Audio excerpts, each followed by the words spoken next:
السلام عليكم ورحمة الله وبركاته. عاملين ايه؟ يا رب تكونوا بخير. انا سماح عياد ودي قناتي لتعليم الكروشيه. ان شاء الله في حلقة النهاردة هنشتغل مع بعض شنطة بخيط الكليم، حجم صغير. شكلها حلو جدا زي ما انتوا شايفين، وطريقتها كمان سهلة جدا. تنفع للخروجات السريعة وتنفع كمان سواريه. انا اشتغلتها بمقاسات صغيرة، تقدروا تكبروا المقاسات زي ما انتوا عايزين وتشتغلوا بنفس الطريقة. الشنطة حلوة جدا بمقاس الموبايل والمحفظة، وطريقتها كمان سهلة جدا. ان شاء الله تنفذوها معايا بكل سهولة. اتمنى ربنا يوفقني والفيديو النهاردة يعجبكم وتستفادوا منه. لو عجبكم الفيديو اعملوا له لايك وشير، واكتبوا لي في التعليقات رأيكم ايه في الشنطة، وبتشاهدوني من اي بلد. ولو لسه اول مرة بتشوفوني وحابين تتابعوني، يسعدني اشتراككم في القناة. فاشتركوا وفعلوا الجرس على الكل عشان يوصلكم اشعار باي فيديو جديد انا بعمله. ويلا بينا على طول نروح على الشرح ونشوف هنشتغل ازاي.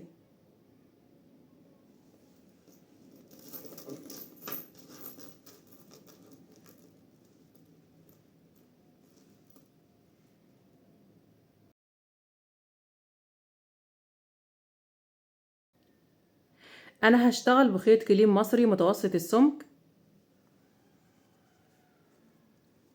ده سمك الفتلة بتاعته. المطة بتاعته متوسطة. هشتغله بإبرة رقم 8 ملم. تقدروا تشتغلوا بأي نوع خيط يكون مناسب مع الإبرة المناسبة ليه، وتشتغلوا بنفس الطريقة اللي أنا هشتغل بيها معاكم النهاردة. وتقدروا كمان تتحكموا في المقاسات، تكبروا أو تصغروا حسب المقاسات اللي انتوا عايزينها. هبدأ بسم الله. بسيب حوالي 30 سنتي من الخيط قبل ما أعمل عقدة البداية، عشان التقفيل هقفل بيهم الجنب اللي أنا هبدأ منه. وبعد كده بعمل عقدة البداية وهشتغل 24 سلسلة.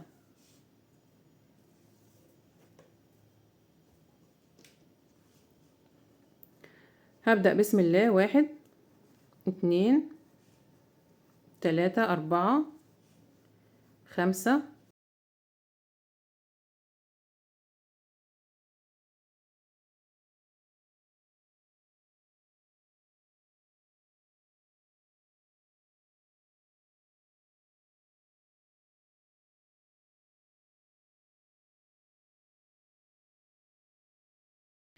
ال24 سلسلة مقاسهم 32 سنتي بالظبط.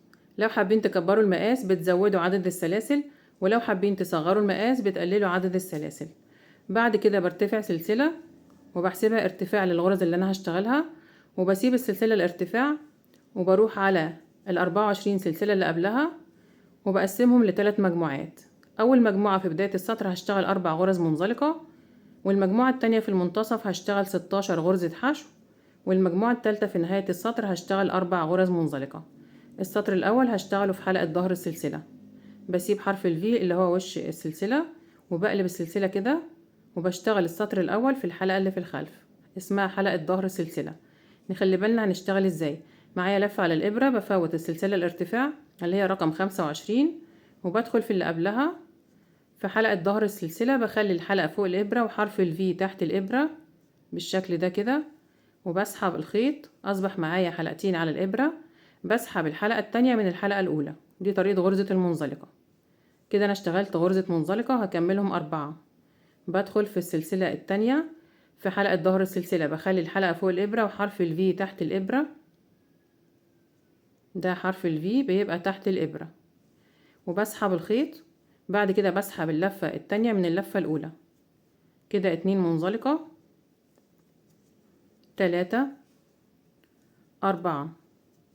كده أنا اشتغلت المجموعة الأولى في بداية السطر 4 غرز منزلقة. بعد كده هشتغل بعدهم المجموعة التانية 16 غرزة حشو في المنتصف.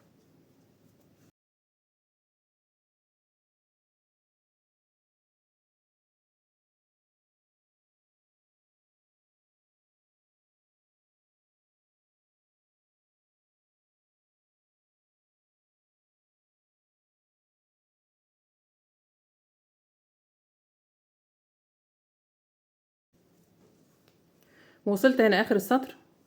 هشتغل آخر غرزة حشو. عايزة أوريكم بس طريقة غرزة الحشو ازاي عشان الناس المبتدئين. معايا لفة على الإبرة، بدخل في الغرزة وبسحب الخيط. أصبح معايا لفتين على الإبرة. بسحب الخيط وبطلع من اللفتين. دي طريقة غرزة الحشو. بعد كده فاضل عندي 4 سلاسل في نهاية السطر هشتغل فيهم المجموعة التالتة اللي هم 4 غرز منزلقة. 1 2 3 4. كده انا اشتغلت في السطر الاول اشتغلت 24 غرزة في حلقة ظهر السلسلة، 4 منزلقة في بداية السطر وبعدهم 16 حشو وبعدهم 4 منزلقة. بعد كده برتفع سلسلة وبلف الشغل وهبدأ السطر التاني. بداية من السطر التاني الشغل كله هيكون في الحلقة الخلفية للغرزة لحد ما اخلص شغل في الشنطة. بشتغل على كل غرزة غرزة زيها، يعني على المنزلقة منزلقة وعلى الحشو حشو. نخلي بالنا معايا لفة على الإبرة، بفوت السلسلة الارتفاع وببدأ في أول غرزة هنا بدخل في منتصف حرف الفي تحت الحلقة الخلفية وبسحب الخيط وبعمل منزلقة. دي كده أول منزلقة، المنزلقة التانية، التالتة، الرابعة. كده أنا اشتغلت 4 منزلقة في بداية السطر في الحلقة الخلفية للغرزة. بعد كده هشتغل 16 غرزة حشو في الحلقة الخلفية. نخلي بالنا عشان الناس المبتدئين.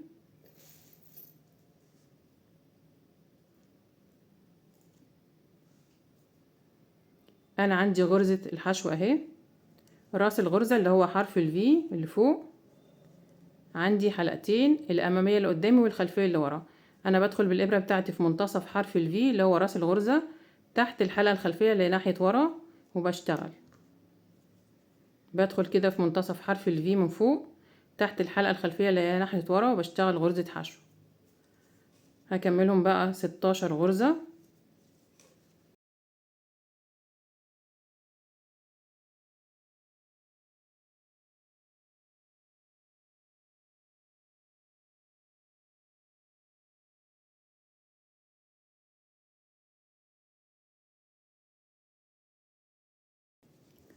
وصلت آخر السطر عند 4 غرز منزلقة هشتغل فيهم 4 منزلقة برضو في الحلقة الخلفية للغرزة. 1 2 3 4. كده انا اشتغلت في السطر التاني 24 غرزة برضو في الحلقة الخلفية. بقى الشكل كده. كل ما بشتغل عدد من السطور بفرد الشغل بتاعي كده بايدي عشان اظبطه. بعد كده بكرر بقى السطر التاني ده، برتفع سلسلة وبلف الشغل وهبدأ السطر التالت. بشتغل بنفس الطريقة في كل غرزة غرزة زيها، يعني على المنزلقة منزلقة وعلى الحشو حشو، بس الشغل كله في الحلقة الخلفية. هشتغل معاكم كمان السطر التالت. هشتغل في بداية السطر 4 منزلقة، معايا لفة على الإبرة، بفوت السلسلة الارتفاع وبدخل في أول منزلقة هنا في منتصف حرف الفي تحت الحلقة الخلفية وبسحب وبشتغل منزلقة كده. 1 2 3 4. بعد كده هشتغل 16 غرزة حشو في الحلقة الخلفية.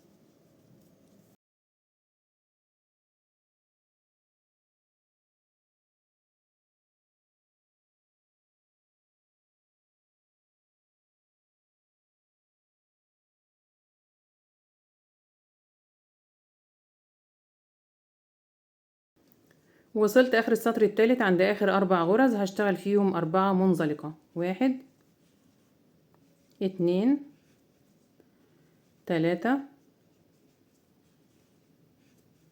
4. نخلي بالنا من آخر غرزة وأول غرزة عشان ما ننساش غرز. كده أنا اشتغلت 3 سطور والشكل بدأ يبان معايا.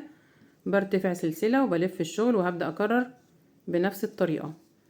بشتغل في كل غرزة غرزة زيها، على المنزلقة منزلقة وعلى الحشو حشو لحد ما اوصل آخر السطر الرابع. برتفع سلسلة وبلف الشغل وببدأ السطر الخامس وهكذا، وبشتغل رايح جاي وبرتفع بالشغل بتاعي على 24 غرزة لحد ما اوصل للمقاس المناسب لعرض الشنطة، وارجع اقول لكم انا اشتغلت كام سطر ونشوف المقاسات مع بعض بالمزورة كام سنتي. انا كده اشتغلت 20 سطر بالطريقة اللي شفناها مع بعض قبل الفاصل لحد ما وصلت لمقاس 22 سنتي في عرض القطعة اللي انا اشتغلتها او عرض الشنطة. بقى الشكل زي ما انتم شايفين شكلها جميل جدا. هنشوف المقاسات مع بعض بالمزورة. مقاس العرض 22 سنتي بالظبط. لو حابين تكبروا المقاس بتزودوا عدد السطور بنفس الطريقة. ومقاس طول القطعة اللي انا اشتغلتها من هنا 28 سنتي، ومن المنتصف بتبقى صغيرة شوية 26 سنتي. بعد كده هقص الخيط وهسيب حوالي 30 سنتي من الخيط، نفس المسافة اللي سبتها في البداية عشان التقفيل، هقفل بيهم الجنب التاني.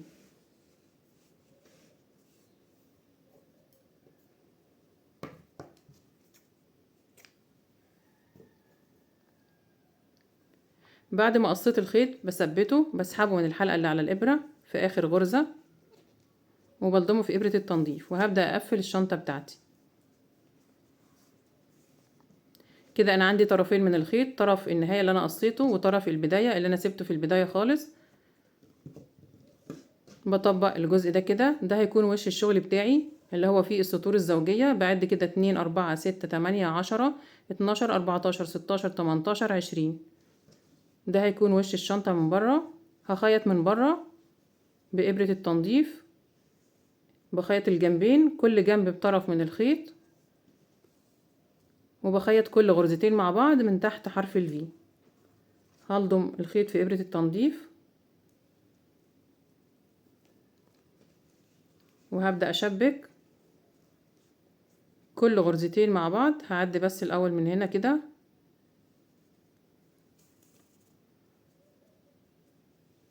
بدخل هنا تحت حرف الفي بتاع أول غرزة مع حرف الفي بتاع الغرزة الأولى برضو في الجنب التاني، وبسحب الخيط وبشبك. أول غرزة بخيطها مرتين عشان أثبت الشغل بتاعي، عشان أثبت الشغل كويس. كده أنا خيطت مرة، بخيط المرة التانية، وبعد كده بنزل على الغرز كل غرزتين مع بعض من تحت حرف الفي هنا ومن تحت حرف الفي هنا في الجنب التاني. انا بخيط على الوش، مش هقلب الشنطة. تقدروا تخيطوا من جوه وبعد كده تقلبوا الشنطة، مفيش مشكلة، زي ما انتوا عايزين، الطريقة اللي انتوا حابينها اشتغلوا بيها. كده الغرزة التالتة من تحت حرف الفي مع الغرزة المقابلة ليها، الغرزة التالتة هنا،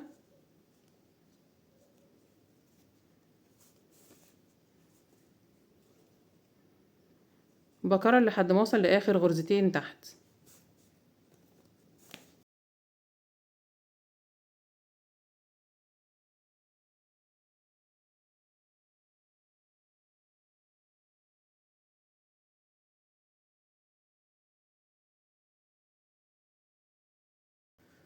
وصلت تحت اخر غرزتين.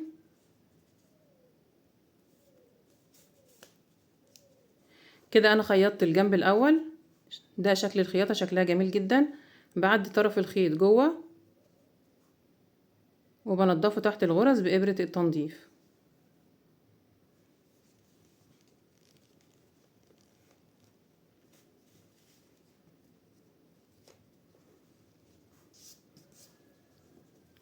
هنضف الخيط الزيادة جوه تحت الغرز بإبرة التنظيف، وهلضم طرف الخيط اللي في الجنب التاني وهخيط بنفس الطريقة.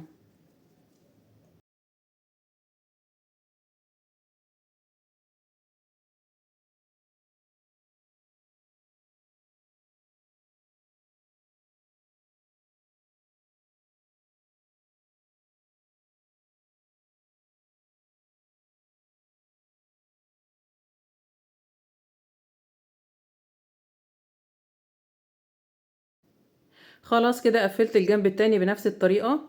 بقى الشكل زي ما انتم شايفين، شكلها جميل جدا. بحط اي اكسسوارات عندي، بحط دي كده، في كمان الشكل ده.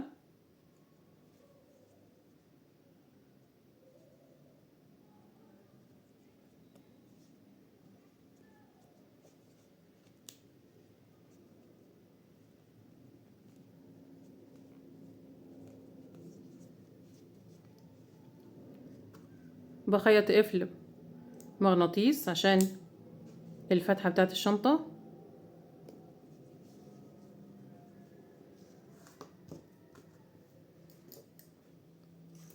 بستخدم حلقات سهلة الفتح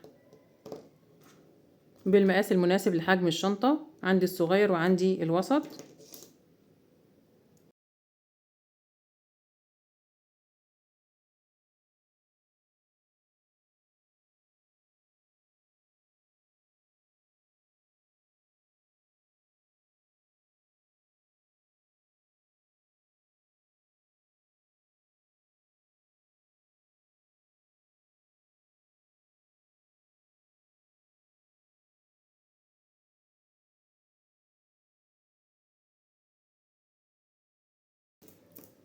دي ايد صغيرة كده للكتف بس مش كروس. وده شكل الشنطة.